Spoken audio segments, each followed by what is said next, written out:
Welcome to Asia Pacific Defence Reporter, your go-to source for cutting-edge security insights in the region. Get ready for rapid-fire analysis and commentary from the Asia Pacific with your host, Kim Bergman. Hello, welcome back, and thank you for listening. Last week we had a first look at the Defence Strategic Review, and there's more in it there that I think it's worth focusing on. I'll just say from the outset that there was a lot in it that was fairly straightforward. I don't think anyone can object to things like, but it's definitely not the most revolutionary document that's been produced since the Second World War. If you were in that category, you'd have to look at the 1987 DIB review followed by the White Paper that made major changes to Australia's force structure. Really, all that's happened with this one, and as we know, the Navy surface ship is not part of the equation, it's as if the Army have suddenly discovered the existence of long-range missiles. It's a good thing, overdue, but, it's a good thing. But what it's done, since the main target has been the Army, it's actually taken the Army from what was looking like a balanced force and turned it into something else for reasons that are opaque to me. If we were looking for something exciting from it, someone like me was hoping that we might have had some F-35s, additional F-35s ordered, maybe F-35Bs to put on the amphibious ships, Air 7003, the armed UCAV project, that should have been brought back to life, but there was no sign of that. So what we're seeing are cuts to Army, and I feel in most other areas just a sort of reaffirmation of the obvious. It's also the strange mix of saying that it's all about the defence of Australia. Well, in every single white paper that I've read, it's always made clear that whatever other objectives there might be, the defence of Australia is still fundamental to everything that happens. So that seems to be just a restatement of the obvious. Then there's references which have since been repeated by Ministers Miles and Conroy, that this is improving Australia's expeditionary capability, as if, again, this is something novel. It's not. Australia ordered the two large LHDs back in 2007, which are not needed for the defence of Australia at all. They were required for regional missions, including contingencies, something like a coup in Fiji, where a few thousand Australians were held hostage, or disaster relief if another tsunami were to occur off the coast of Indonesia, that sort of thing. Other capabilities that the ADF has had for quite a while, such as air-to-air refuelling, are also expeditionary in nature. So again, to claim that by getting some extra watercraft, replacement watercraft at that it's adding vastly to Australia's capabilities, again, doesn't really stack up to any serious thought or analysis. I'll just mention that with Army and combined arms operations, without going through the entire history of warfare, if we were to sort of look at the modern era and mechanised warfare, it was Germany, not surprisingly, in 1940, that fine-tuned the idea of combined arms operations, when basically, during the invasion of France and the Low Countries, they actually discovered that deploying mass formations of armour unsupported by infantry and artillery was actually not the way to go, that even quite large formations without additional support proved to be quite vulnerable. So the Germans very quickly reorganised their forces so that armoured divisions had a smaller number of tanks, but a much greater number of infantry fighting vehicles and tracked and towed artillery systems. And then analysts, of course, were trying to understand why Germany, with relatively limited manpower, and that sort of fast forwards to today, and contemporary operations such as Desert Storm 1 and Desert Storm 2 are exemplars of what it looks like when you get it right with a sort of balanced force, with a sort of combined arms operations. I'm not going to go through the whole Abrams MBT thing again. I did that last week. But logically, if the Army is to lose a significant number of infantry fighting vehicles, and a significant number of self-propelled howitzers, then also there should be a corresponding reduction in the number of main battle tanks that were being acquired, I remind everyone, for the price of $4 billion with zero Australian content. Logically, that ratio needs to be reduced. Certainly it shouldn't be left at 75, it should be 50 or 40 or something like that for it all to make sense. But no, we're not doing that. Now, on this, again, a recurrent theme, particularly from the government, about amphibious operations and Australia now being much better equipped. The central project seems to be, in their minds, the replacement of the Vietnam-era LCM-8 landing craft, of which Australia has 15. Now, they've done good service. They're in widespread use around the region. In the Australian context, they've had engine improvements and things like that to extend their life. We have 15 of them. They can carry a maximum of 60 tonnes, which is deemed insufficient for Army's future needs. So the replacements will go up to 70 tonnes. But I'll just interrupt myself here by reminding everyone, because it's a story that's not often told, but it's worth reminding people of the hilarious attempt by Defence. Well, it would be hilarious if taxpayers hadn't lost so much money. With an earlier project to replace the LCM-8s with 6 larger Australian-built landing craft, and they were known as LCM-2000s. 6 of them were, in fact, constructed by the old Australian Defence Industries, and they were introduced into service only to find out that Navy and Defence had got the measurements wrong. They were simply too wide to effectively dock with the back of the Manura and Canimbla, the amphibious support ships that they were meant to work with. Now, how we have a system where such a basic, catastrophic misjudgment of engineering specifications can be made and nobody held accountable is beyond me. I mean, surely someone in Army would have got a tape measure and checked out the width of the Manura and Canimbla and written a specification about that. But no, anyway, so 6 of these built, completely wasted. They used for some training opportunities and then donated, I think. Anyway, their replacements, the project that is now, or the acquisition that is now underway, they will be 70-ton ships, vessels, and with slightly longer range. But even that increase to 70 tons, to me, it means that you potentially could put an Abrams main battle tank on one, but an Abrams weighs in at 67 tons, so you've only got 3 tons left maximum. And if I were a sailor, I'd want to leave a margin for error. I'm not sure I want to be going very far with the thing fully loaded.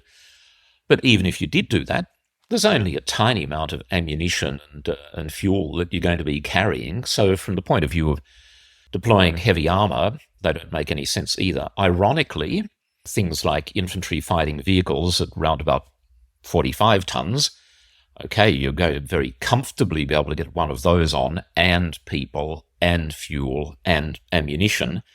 So again, to me, it would make more sense to have more infantry fighting vehicles available than main battle tanks, because at least the IFVs you can send somewhere. Also in the pipeline is the LCH project, landing craft heavy, that will be able to carry 1 or 2 tanks. But that's not scheduled to come online until later this decade. I think there's been a little bit of engagement with industry, but nothing concrete is happening. But the weird thing about these 3 ships, that they are designed to replace the Balikpapan landing craft heavy ships, which Army successfully operated from the 1960s onwards. But they were retired in the 2000s, with the last of them going out of service in 2012, and no one has bothered looking at replacing them until now. And so, again, for the government and various spin doctors to somehow be tooting their own horns, talking about this as this, transformational review. No, it's not. It basically means that Australia, in this particular area, is simply going to be getting a capability that existed until it was scrapped and not replaced 10 years ago. Anyway, the other notable thing about the DSR, and a lot of other commentators have picked up on this, it doesn't call for any increase in defence spending, and the department in the budget and their response to it has sort of indicated that whatever expenditure is going to be required, that's been deferred in the future. So that particular can has been kicked down the road. Again, that's a little bit disappointing. I think many of us were expecting to see something a little bit more robust, some sort of statement of reality that if Australia really is to increase the size and the combat power of the ADF, then that simply means spending more money. I really don't see the logic of tiptoeing around that or deferring it. Another important part of all of this, and again, it's received a lot of publicity, is HIMARS, the artillery rocket system. Great. HIMARS is an excellent product. I've touched on that before. It's an extremely useful adjunct to a balanced force. But again, let's put this in a little bit of context. The predecessor of HIMARS was a tracked vehicle, multiple rocket launch system, from memory M270, and that was developed in the early 1980s by NATO, a US-led program, but with the involvement of a number of NATO countries. And the quick background was that the Soviet Union at that time had a massive advantage in rocket artillery. The Soviets had continued on from the Second World War success of their use of Katyusha rocket batteries, and they'd continued to invest heavily in that. So the realization was that in this particular domain, the Soviets had a massive, massive superiority in firepower, and it was just something that had to be matched.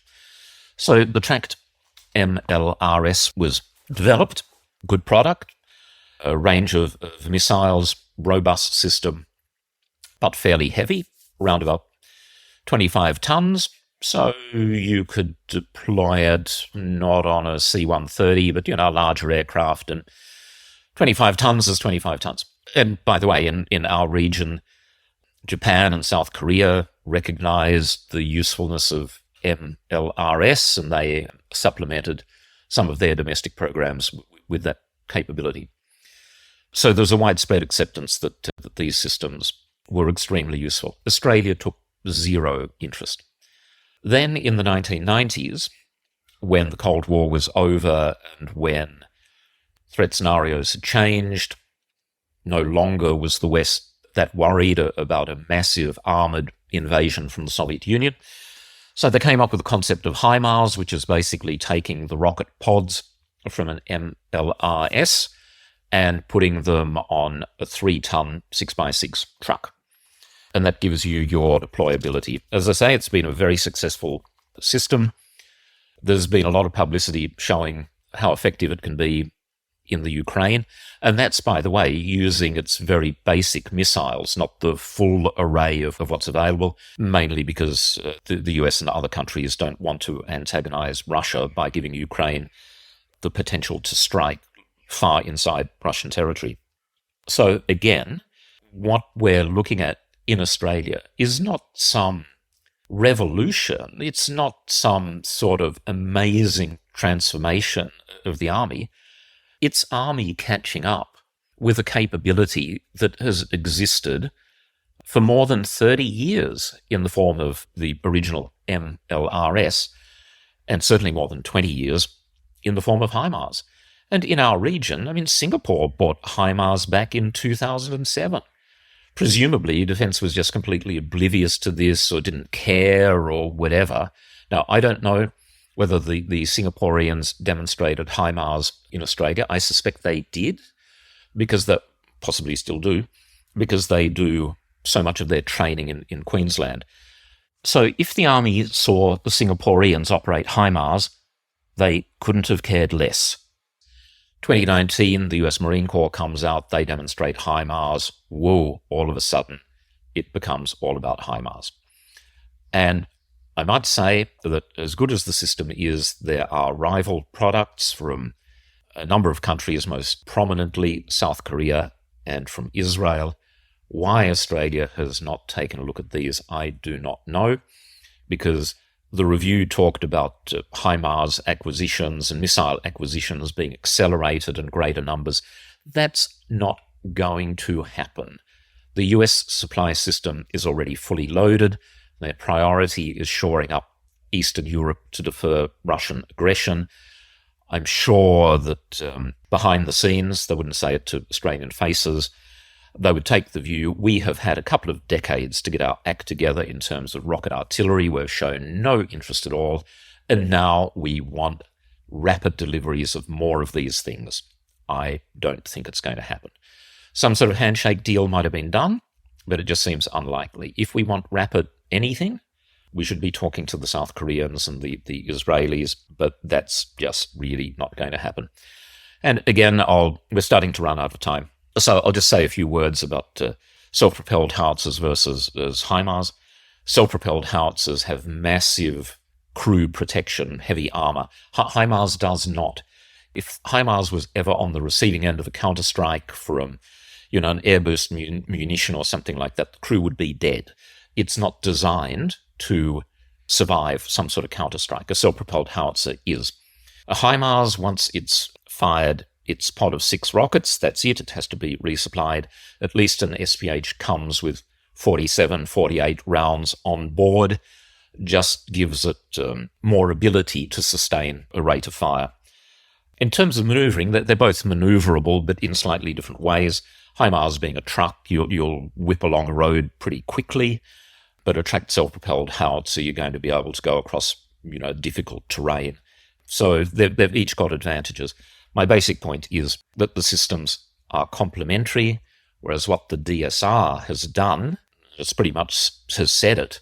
It's sort of declared, the age of self-propelled howitzers is over. It's now all about rockets. Well, with the greatest respect, no, it's not. The rest of the world is falling over themselves to acquire more of both. Australia is the only nation that I am aware of that has given up a large element of self-propelled howitzer capability in this really strange belief that doesn't seem to be based on analysis that rockets will do everything when they won't.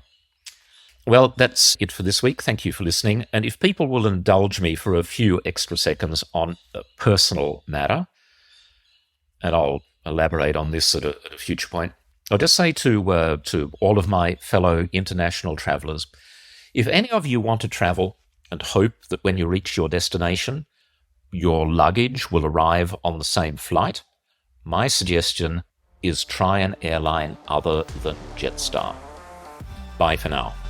That's today's Asia Pacific Defence Reporter. For more in-depth articles, expert opinions and exclusive interviews, visit AsiaPacificDefenceReporter.com. Stay informed, stay ahead. This is your source for all things defence. Until next time.